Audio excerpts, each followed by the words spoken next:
Aujourd'hui, je vais être 100% transparent avec toi. Je vais t'expliquer exactement ma stratégie pour le prochain crack boursier. Pas de théorie floue, pas de plan magique. Non. Juste ce que je vais faire personnellement pour transformer un crack en opportunité de gain.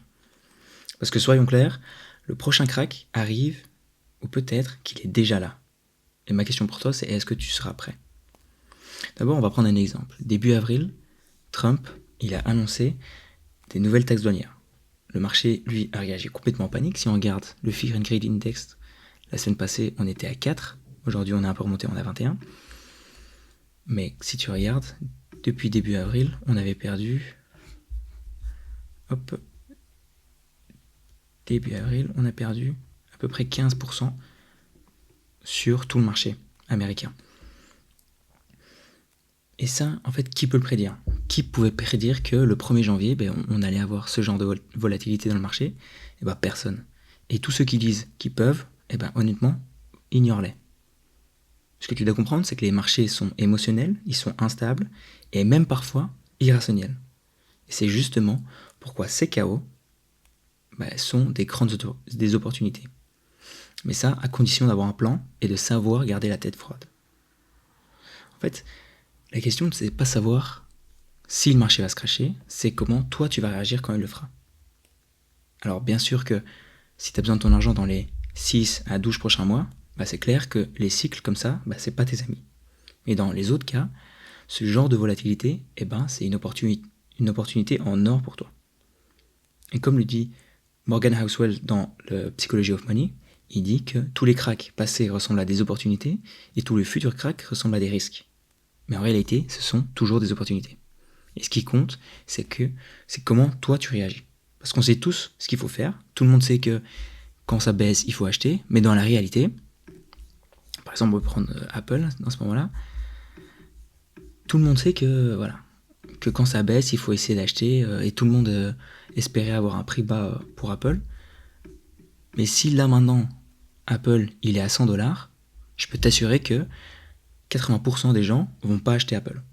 Pourquoi? Parce qu'ils paniquent, parce qu'ils doutent, parce qu'ils sont un peu paralysés, ils savent pas trop quoi faire, alors que ils savent exactement quoi faire, mais ils vont pas le faire par peur et parce que les émotions ils laissent leurs émotions les guider. Et moi, ma stratégie, elle est simple, et elle s'applique en 2 parties. La première, c'est du DCA discipliné. Ça veut dire quoi? C'est-à-dire que peu importe si le marché monte, descend, stagne, je suis long terme et je fais du DCA sur des ETF à bas coût. Et ma deuxième stratégie, c'est du renforcement ciblé. Ça veut dire que je renforce massivement les positions dans lesquelles j'ai une conviction solide.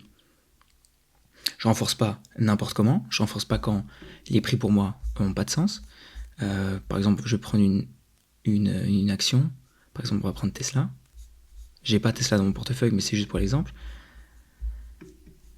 À ce niveau-là, en tout cas, jamais de la vie que j'aurais acheté Tesla. Et même ici, je trouve que le prix, il est encore trop haut, c'est trop surévalué. Mais je renforce dans des entreprises qui ont du free cash flow, qui ont une vraie vision, qui ont un avantage concurrentiel, qui ont pas trop de dettes, qui arrivent à générer du profit. Donc tu vois, j'essaye d'avoir des bonnes entreprises, mais quand le marché est hyper haut, par exemple on peut reprendre le S&P 500, si on prend par exemple à mon dernier achat, je sais que mon dernier achat il était en octobre 2024. Et du coup j'ai quand même fait, mon achat d'actions individuelles, j'ai quand même fait 180 jours sans achat, où j'ai juste collecté du cash et j'ai attendu en fait une grosse opportunité et que là je me suis dit que c'était une grosse opportunité. Et ça, c'est pas moi qui essaye de timer le marché, parce que j'ai aussi ma stratégie de DCA disciplinée, mais c'est moi qui essaye d'acheter des bonnes entreprises à des bons prix. Parce que comme on le dit souvent, tu peux acheter des bonnes entreprises à des prix beaucoup trop élevés. Et pour savoir si c'est trop élevé, il faut regarder le PI, il faut regarder le price to free cash flow, ratio. Du coup, t'as toutes des formules pour savoir à peu près si tu payes un prix trop élevé ou pas. Mais en fait, le problème, c'est que quand une entreprise, on va te faire un petit schéma. Quand une entreprise monte comme ça, tout le monde dit que c'est le futur, c'est génial et qu'il faut acheter. Mais le moment où il faut réellement acheter, je vais mettre en rouge, c'est plus facile. Et en fait, quand une entreprise va baisser, à ce moment-là, tout le monde va dire que l'entreprise va faire faillite, l'entreprise est mauvaise. C'est exactement ce qu'on a vu avec Alibaba. Si on reprend, je vais supprimer ça. Ok, à ce niveau-là, tout le monde disait qu'Alibaba c'était le futur, ça allait exploser. Tandis que, à l'inverse, je vais mettre en blanc, à l'inverse, quand on était ici, tout le monde disait que Alibaba c'était fini, qu'il fallait penser à autre chose. Alors que, justement, c'était à ce moment-là qu'il fallait acheter, qu'il fallait penser à acheter, quoi. Parce que là, les valeurs, en tout cas, elles étaient beaucoup mieux qu'à ce moment-là.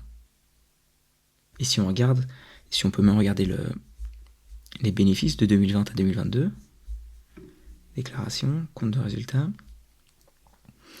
Regarde, en 2020, c'était au moment où il était au pic, on a 105 milliards. Et à 2022, quand ça a baissé de 70%, on était à 126 milliards. Du coup, ça veut dire qu'on a fait presque un 26%. Et là, tout le monde disait que l'entreprise était finie. On avait fait moins 80%. Du coup, en fait, c'est ça qu'il faut dire. Quand les prix chutent, il y a tout le monde qui dit que leur marché dégrade, les croissances ralenties, etc. Et en fait, tout le monde voit plein de problèmes à ce niveau-là. Mais souvent, les problèmes, ils existaient déjà quand on était au plus haut. Sauf que les personnes refusaient de le voir. Pourquoi ? Parce qu'on ne critique pas les gagnants. Et en fait, c'est justement ça qu'il faut faire. Quand une entreprise gagne vraiment, c'est à ce moment-là qu'il faut essayer de trouver des défauts. Et quand l'entreprise chute, il faut essayer de, oui, regarder les défauts, mais aussi de voir les bonnes choses et de se dire que peut-être à ce prix-là, c'était une bonne occasion de l'acheter. Et c'est pour ça qu'on dit que la volatilité, c'est pas ton ennemi, c'est une bonne fenêtre et une opportunité d'achat.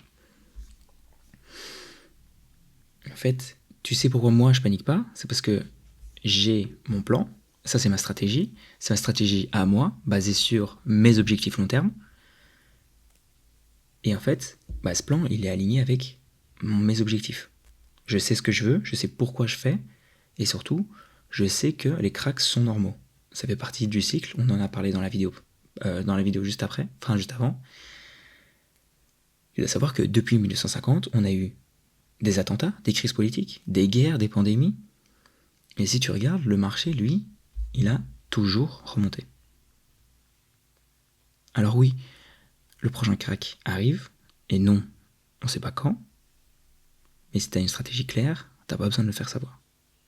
Enfin, tu n'as pas besoin de le savoir, parce que tu vas continuer à investir et à renforcer dans des positions intéressantes. Si tu veux apprendre à analyser une action en 10 minutes, j'ai une vidéo complète qui t'explique comment je fais personnellement. Elle s'affiche juste ici. Et si ce genre de contenu t'aide, pense à t'abonner. Ciao.